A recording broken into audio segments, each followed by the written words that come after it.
Male infertility के patient से जब भी मैं ओपीडी में मिलता हूँ वो यही पूछते हैं कि सर मेरा स्पर्म काउंट क्यों कम हो गया और इसके पीछे क्या क्या रीज़न्स हो सकते हैं, क्योंकि उनको पता ही नहीं होता कि स्पर्म काउंट कम किन वजहों से होता है।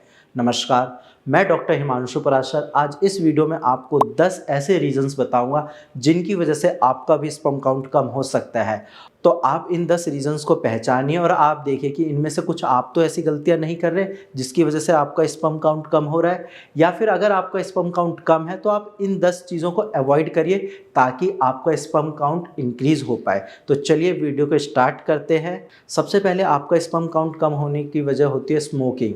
अक्सर लोग कूल बनने के चक्कर में या आजकल की जो लाइफस्टाइल है इस चक्कर में सिगरेट पीना स्टार्ट कर देते हैं। दोस्तों के साथ जाते हैं, स्टार्टिंग में नहीं पीते, लेकिन अगर 4 दोस्त गए हैं उसमें से 3 सिगरेट पी रहे हैं तो ज़्यादा चांस है कि 10 दिन बाद चौथा दोस्त भी सिगरेट स्टार्ट कर देगा और फिर वहीं से दिक्कतें बढ़ती है, क्योंकि स्मोकिंग करने से आपके ब्लड में, आपकी बॉडी में निकोटीन की मात्रा बढ़ती है और वो निकोटीन आपकी स्पर्म हेल्थ के लिए बहुत ज़्यादा हानिकारक है। और इतना ही नहीं, जब आप ज़्यादा स्मोकिंग करते हैं तो आपका डीएनए भी डैमेज होता है और इसकी वजह से आपका स्पर्म प्रोडक्शन लो होता है, आपकी बॉडी में स्पर्म की कमी आती है। और ये मैंने ओपीडी में भी देखा है कि जो लोग स्मोकिंग ज़्यादा करते हैं अक्सर उनको ओलिगोस्पर्मिया या एजोस्पर्मिया की दिक्कत आती है। सेकंड पॉइंट है एक्सेसिव अल्कोहल इंटेक करना। अब जो ज़्यादा अल्कोहल ले रहे हैं, हफ्ते में 3-4 बार अल्कोहल ले रहे हैं या 300 ml ले रहे हैं एक वीक में या उससे ज़्यादा ले रहे हैं, उन केस में उनका स्पर्म काउंट कम होता है। और सिर्फ स्पर्म काउंट कम नहीं होता, उनके स्पर्म की क्वालिटी भी कम होती है, यानी कि मोटिलिटी और मॉर्फोलॉजी जो है स्पर्म की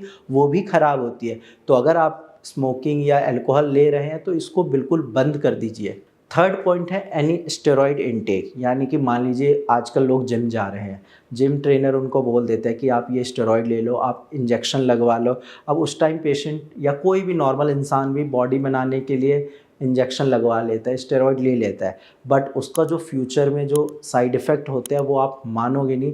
मेरे पास बहुत सारे ऐसे पेशेंट हैं जिन्होंने स्टेरॉइड के इंजेक्शन लगाए जिम जाने की वजह से ताकि जल्दी बॉडी बन जाए और आज वो ढंग से चल नहीं पा रहे, उनकी मर्दानगी ताकत बिल्कुल ख़त्म हो चुकी है। तो ये गलती आपको नहीं करनी है। आप जिम जा रहे हो बिल्कुल जाइए, लेकिन आप नेचुरल डाइट लीजिए। अगर आपको प्रोटीन इंटेक करना है आप फल फ्रूट से लीजिए, आप सब्जियों से लीजिए, आप अपनी डाइट में बढ़ाइए उसको। अगर फिर भी नहीं हो रहा, थोड़ा बहुत प्रोटीन आप शेक ले सकते हैं, लेकिन ऐसा नहीं करना कि आप स्टेरॉइड ले रहे हैं। फोर्थ पॉइंट है एक्सपोजर टू हीट। जब आप अपने टेस्टिकल को ज़्यादा देर तक हीट से एक्सपोज करते हैं, यानी कि गर्म जगह पे रखते हैं, या फिर अगर आप ऑफिस का काम कर रहे हो, आप अपने लैपटॉप को अपनी गोद में रख के काम कर रहे हो काफ़ी लंबे टाइम तक, तो इस वजह से भी आपका स्पर्म काउंट कम होता है, क्योंकि स्पर्म बनने के लिए आपके स्क्रोटम का जो टेम्परेचर है वो आपके बॉडी टेम्परेचर से 3 to 5 डिग्री सेंटीग्रेड कम होना चाहिए। लेकिन जब आप हीट से एक्सपोज करते हो तो आपके टेस्टिकल का टेम्परेचर बढ़ जाता है और इसकी वजह से ना सिर्फ आपका स्पर्म काउंट कम होता है बल्कि आपके स्पर्म की इनमोटिलिटी भी बढ़ती है, यानी कि स्पर्म ज़्यादा डेड होते हैं, मोटिलिटी कम होती है। तो आपको ये चीज़ ध्यान रखना है कि जब भी आप लैपटॉप का यूज़ करते हो तो आप अपनी गोद में रख के ना करें, थोड़े डिस्टेंस पे रख के करें और ज़्यादा हीट से एक्सपोजर ना होने दें अपने टेस्टिकल को, ताकि टेस्टिकल का टेम्परेचर मेंटेन रहे और वो फिर अच्छे से आपको स्पर्म प्रोडक्शन में हेल्प करे। फिफ्थ पॉइंट है सेडेंट्री लाइफस्टाइल। अक्सर लोग आजकल इतने ज़्यादा आलसी हो गए हैं कि ना तो वो योगा करते हैं ना एक्सरसाइज करते हैं, फिजिकल एक्टिविटी बिल्कुल ज़ीरो हो गई है। अब इस वजह से उनके बॉडी में हार्मोनल इम्बैलेंस हो जाता है और जब वो एक्सरसाइज योगा नहीं करते तो प्रॉपर ऑक्सीजन की कमी भी होती है बॉडी में, जिस वजह से टेस्टिकल को प्रॉपर न्यूट्रिशन नहीं मिल पाता और जब टेस्टिकल को न्यूट्रिशन नहीं मिलेगा तो स्पर्म काउंट कम होता है। तो इसीलिए आपको ध्यान रखना है कि आप रेगुलर एक्सरसाइज करें या खुली हवा में योगा कर लो। आपको ज़्यादा नहीं, सुबह 10 मिनट अपने लिए टाइम निकाल लीजिए।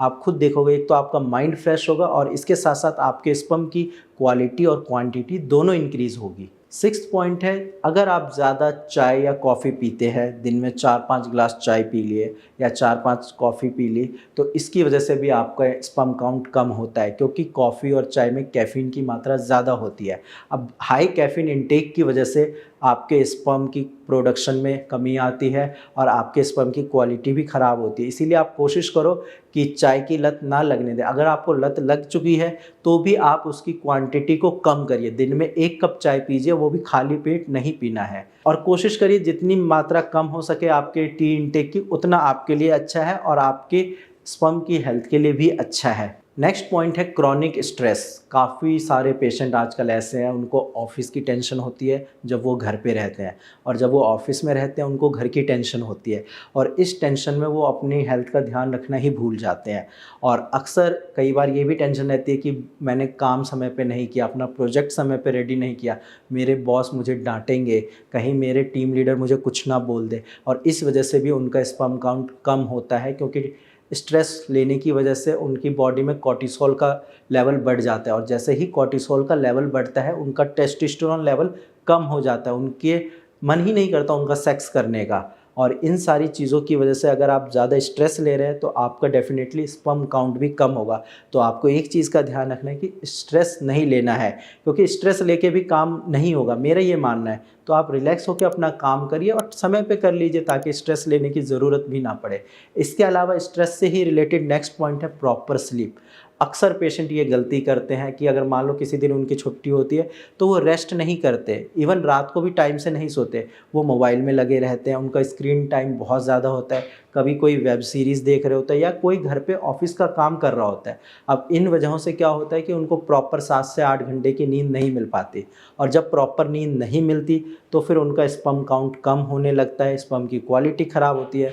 इसीलिए आपको ध्यान रखना है कि आपको 7 से 8 घंटे की प्रॉपर नींद लेनी है। नेक्स्ट पॉइंट है एक्सेसिव मास्टरबेशन। अब ये बचपन की गलतियां बहुत सारे पेशेंट करते हैं, और ये खुल के बता भी नहीं पाते अपने घर पे कि मैंने बचपन में डेली 5 से 6 बार मास्टरबेशन किया है, यानी कि हस्तमैथुन करी है।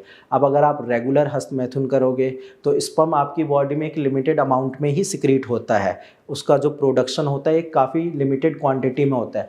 बट अगर आप रोज़ रोज़ मास्टरबेशन करके दिन में 3-4 बार मास्टरबेशन करके स्पर्म बाहर निकाल लो, तो ऑब्वियस सी बात है आपके शरीर में स्पर्म की क्वांटिटी कम होगी। तो इस चीज़ का आपको ध्यान रखना है कि मास्टरबेशन रेगुलर नहीं करना है, मास्टरबेशन ज़्यादा करने से भी स्पर्म काउंट कम होता है। और लास्ट पॉइंट है, अगर आपके टेस्टिकल में कोई भी बीमारी है, चाहे वेरिकोसील की हो, चाहे हाइड्रोसील की दिक्कत हो, या फिर आपके टेस्टिकल के आसपास एपिडिडाइमिस में सिस्ट हो, तो भी आपका स्पर्म काउंट कम होता है। तो ऐसे केस में आपका स्पर्म काउंट तभी बढ़ेगा जब आपकी ये बीमारी जड़ से ठीक होगी। वेरिकोसील, हाइड्रोसील और सिस्ट की बीमारी जड़ से ठीक करो, उसके बाद ही फिर आपका स्पर्म काउंट बढ़ेगा। अक्सर पेशेंट यहाँ पे ये गलती करते हैं कि वो ये बोलते हैं सर वेरिकोसील की प्रॉब्लम है, कोई बात नहीं, इसको ऐसे ही रहने दो, मुझे बच्चे नहीं हो रहे, आप मुझे स्पर्म की दवाई दे दो। मैं उनको यही समझाता हूँ कि स्पर्म काउंट आपका बढ़ेगा ही नहीं, वो फ्लक्चुएट करेगा जब तक आपका वेरिकोसील और हाइड्रोसील ठीक नहीं होगा। तो इसीलिए आप कोशिश करिए कि वेरिकोसील और हाइड्रोसील की प्रॉब्लम को जड़ से होम्योपैथिक मेडिसिन से ठीक करो, क्योंकि एलोपैथी के पास आप जाओगे वो सर्जरी एडवाइस करेंगे, और सर्जरी अगर आप करा लेते हो तो फिर स्पर्म काउंट वैसे भी नहीं बढ़ेगा, इनफर्टिलिटी की प्रॉब्लम आएगी। इसीलिए इन बीमारियों को आप जड़ से ख़त्म करने की कोशिश करो। ये सारे कारण अगर आप फॉलो कर रहे हो, ये सारे रीजंस अगर आपके अंदर भी है, या ये सारी चीज़ें आप कर रहे हो, तो इसको तुरंत स्टॉप कर दो। ये जो 10 चीज़ें मैंने बताई हैं, इनको अगर आप बंद कर दोगे, आप खुद देखोगे कि 2 महीने बाद आपका स्पर्म काउंट धीरे धीरे इम्प्रूव होने लगेगा। बट इतना नहीं बढ़ेगा, क्योंकि उसके लिए फिर आपको दवाइयों की ही ज़रूरत पड़ेगी। थोड़ा सा आराम मिलेगा, थोड़ा सा इम्प्रूव होगा स्पर्म काउंट, बट इसको नॉर्मल करने के लिए या बेबी कंसीव करने के लिए आप होम्योपैथिक मेडिसिन्स लीजिए, उसका कोई साइड इफ़ेक्ट नहीं होता। और जो आपका स्पर्म काउंट बढ़ेगा होम्योपैथी दवाइयों से, वो परमानेंट रहेगा, वो फिर ऐसा नहीं है कि फ्लक्चुएट करेगा। तो इसीलिए अगर आपके पास भी सीमेन एनालिसिस की कोई टेस्ट रिपोर्ट है तो आप डायरेक्ट मेरी टीम के साथ शेयर करिए, और हम आपको काफ़ी अच्छे से गाइड कर देंगे, और आप भी बाकी पेशेंट जो स्पर्म की प्रॉब्लम से जूझ रहे थे उनकी तरह रिकवर कर सकते हो और फादर बन सकते हैं। आज की वीडियो में इतना ही, धन्यवाद।